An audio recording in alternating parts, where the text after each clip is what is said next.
Most students don't bomb the LSAT because they're unprepared, they bomb it because they make avoidable, dumb mistakes. And I say that with love. You studied, you practiced, you read all the textbooks, but then the test starts and suddenly a glitch makes you panic.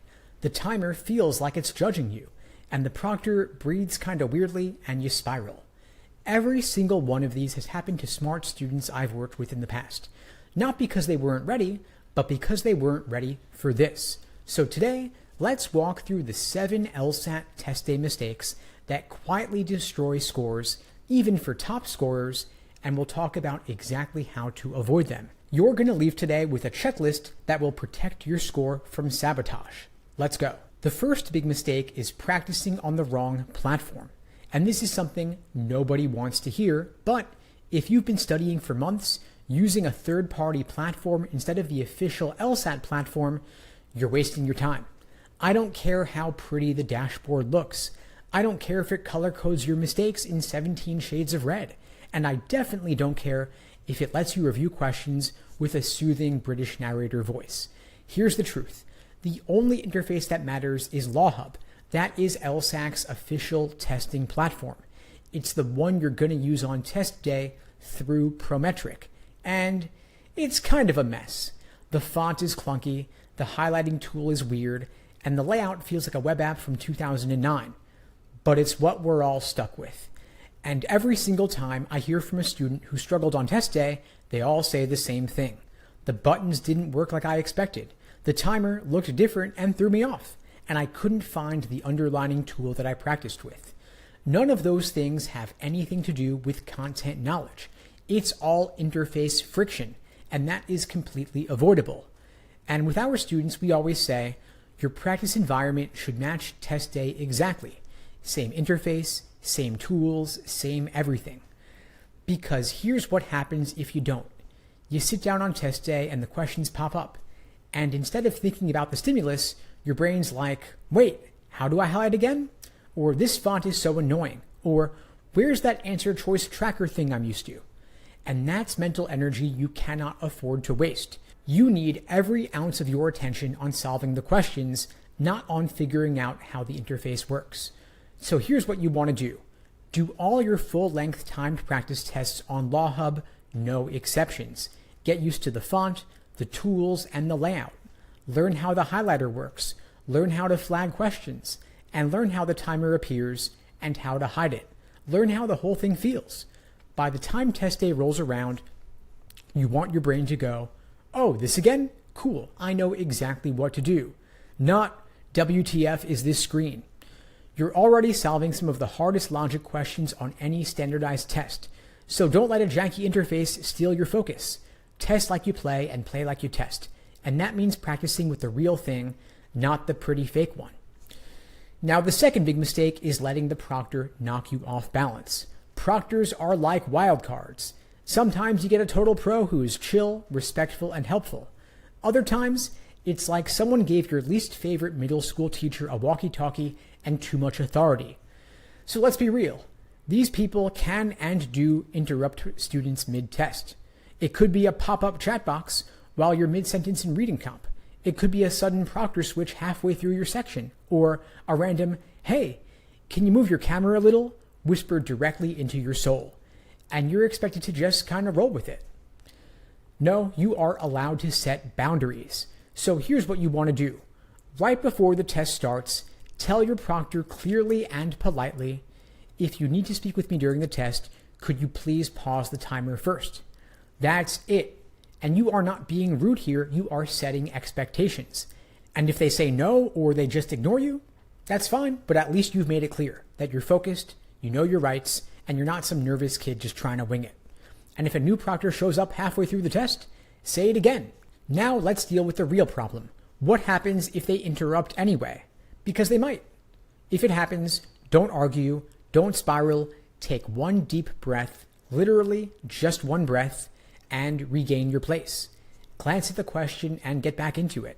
One interruption does not have to derail your whole section unless you let it. So we train our students for this like it's part of the test. Because it kind of is. Interruptions are normal, and focus is a skill, so treat it like one. You want your mindset to be, okay, that was annoying, but I'm back, let's go. Because test day is about staying locked in no matter what shows up.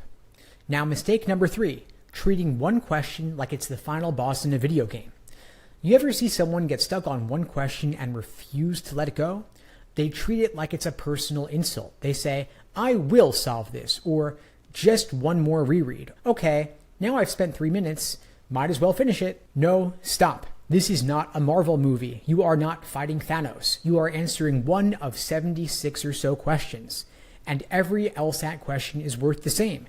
There is no magic gold star for solving the hardest one. No extra credit, no one's throwing you a parade. So there's no reason to burn 5 minutes on it like it's going to unlock a new secret law school scholarship. Here's what we tell our students. If a question starts feeling like a black hole, you're already too deep.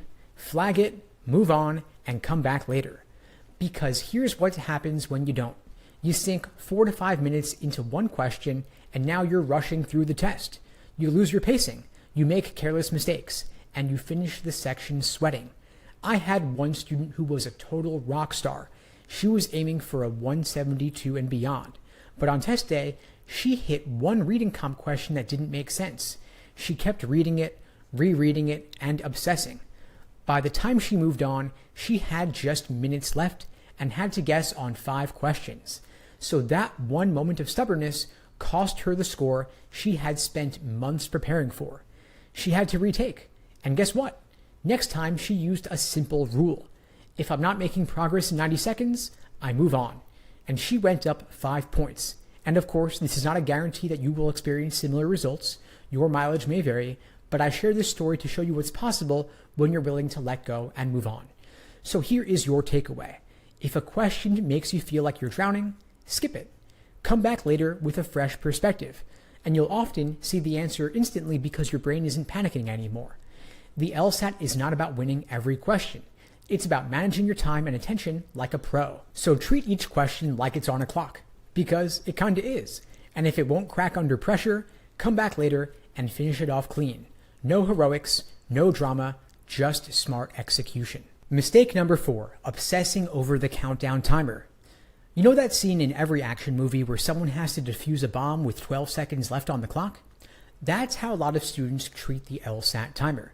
They stare at it, they glance up every 20 seconds, and they feel their heartbeat sync with the digits. And then they wonder why they're anxious and they can't focus. Let me break it to you gently. The timer is not your friend.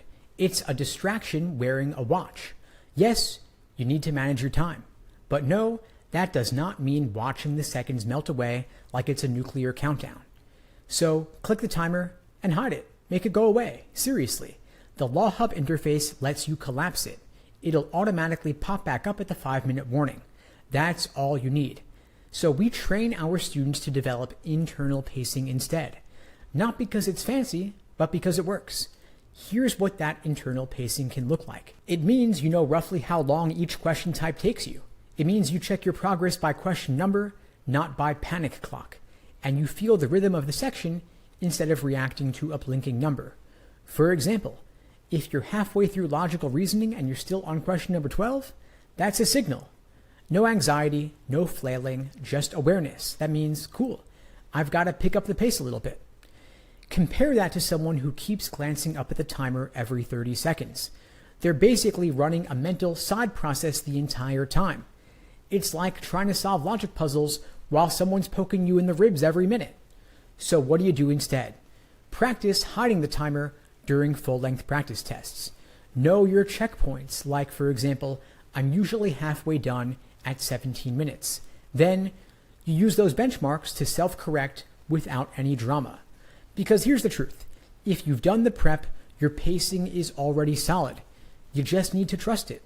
And if you haven't, watching the timer isn't going to save you anyway. It'll just make your palms sweaty and your brain fuzzy. So collapse the timer, trust your training, and get back to solving the questions. Now, mistake number 5, letting one bad section ruin the rest of your test. So let's say you finish a section and it feels awful. Maybe you misread a logical reasoning argument. Maybe you spaced out during reading comp.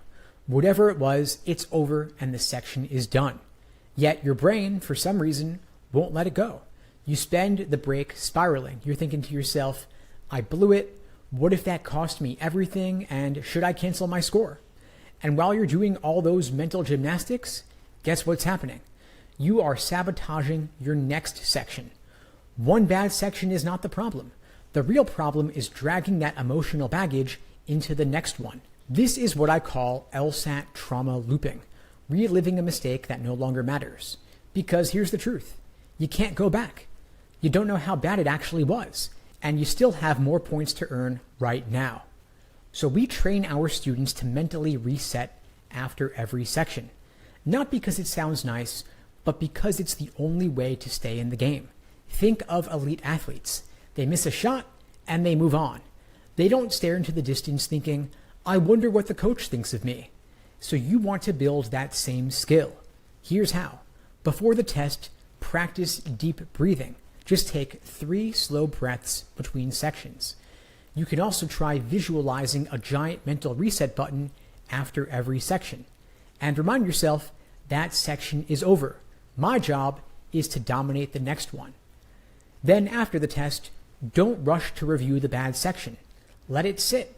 Let your emotions cool. Then analyze later when you're calm and logical again. Think of each section as a self-contained game. Section 1, that game is over.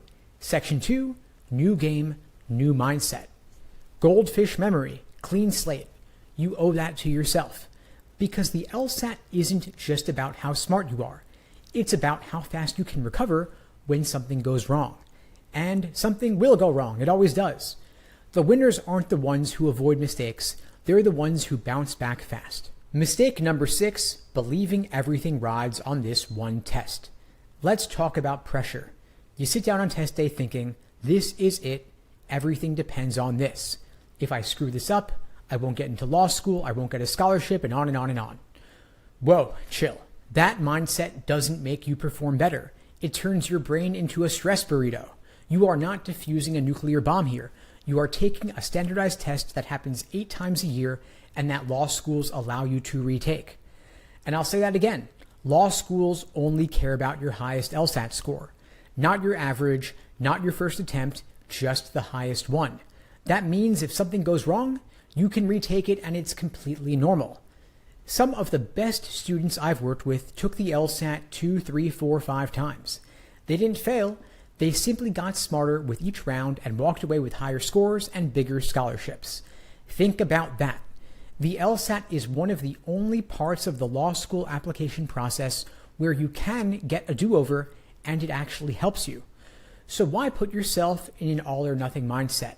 When we work with students, we teach them to approach test day like this. They say to themselves, I am well prepared, I expect to do well, but if something weird happens, no big deal. I'll regroup and I'll take it again. And that mindset alone removes about half the pressure.